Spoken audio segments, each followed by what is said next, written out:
खुशियों का फैसला करने वाले दो अपने ही लोग आमने सामने खड़े हो जाए। एक तरफ रिश्तों का भरोसा हो और दूसरी तरफ अधिकार की जिद, और बीच में खड़ी वह लड़की जिसकी आंखों में अब भी बीते हुए प्यार की परछाइयां तैर रही हों।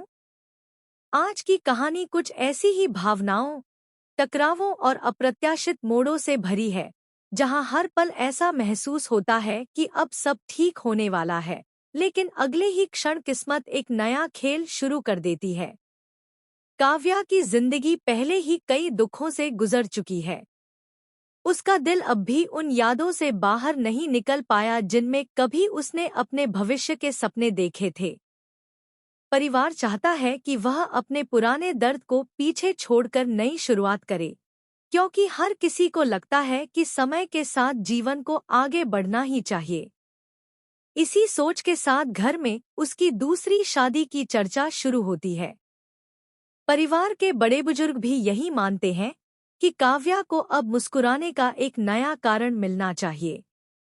लेकिन किसी ने यह नहीं सोचा कि जिसके दिल पर बीते रिश्ते की चोट अभी तक ताजा हो, उसके लिए नया फैसला लेना कितना कठिन होता है। इसी बीच ईशा पूरी जिम्मेदारी अपने हाथों में लेती है। वह चाहती है कि काव्या की शादी ऐसे इंसान से हो जो उसके टूटे हुए विश्वास को फिर से जोड़ सके, जो उसके आंसुओं की कीमत समझे और उसे सम्मान के साथ नई जिंदगी दे। बहुत सोच विचार के बाद वह एक ऐसे युवक का रिश्ता लेकर आती है जो अपने व्यवहार, शिक्षा और सादगी के लिए जाना जाता है। ईशा पूरे विश्वास के साथ परिवार के सामने उस लड़के की अच्छाइयां बताती है। उसे लगता है कि यही वह रिश्ता है जो काव्या के जीवन में फिर से उजाला ला सकता है। लेकिन तभी कहानी ऐसा मोड़ लेती है जिसकी किसी ने कल्पना भी नहीं की होती। अचानक सूरज वहां पहुंचता है और उसके साथ एक दूसरा रिश्ता भी होता है। सूरज पूरे आत्मविश्वास से कह देता है कि काव्या उसकी बहन है और उसकी शादी उसी लड़के से होगी जिसे उसने चुना है। उसके अनुसार अच्छा घर, भरपूर धन, सफल कारोबार और सुरक्षित भविष्य ही एक लड़की की खुशियों की सबसे बड़ी गारंटी है। वह अपने चुने हुए लड़के की हर उपलब्धि गिनाने लगता है और दावा करता है कि काव्या उसके साथ किसी रानी की तरह जिंदगी बिताएगी।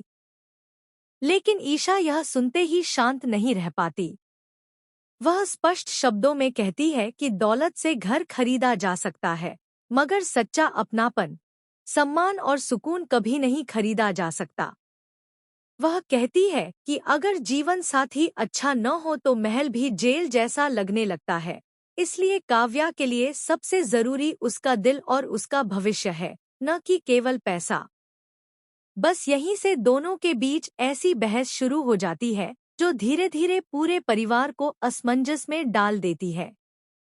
हर कोई समझ नहीं पाता कि आखिर किसकी बात सही है। कोई सूरज की जिम्मेदारी को सही मानता है तो कोई ईशा की समझदारी की तारीफ करता है। इसी बीच ईशा एक ऐसा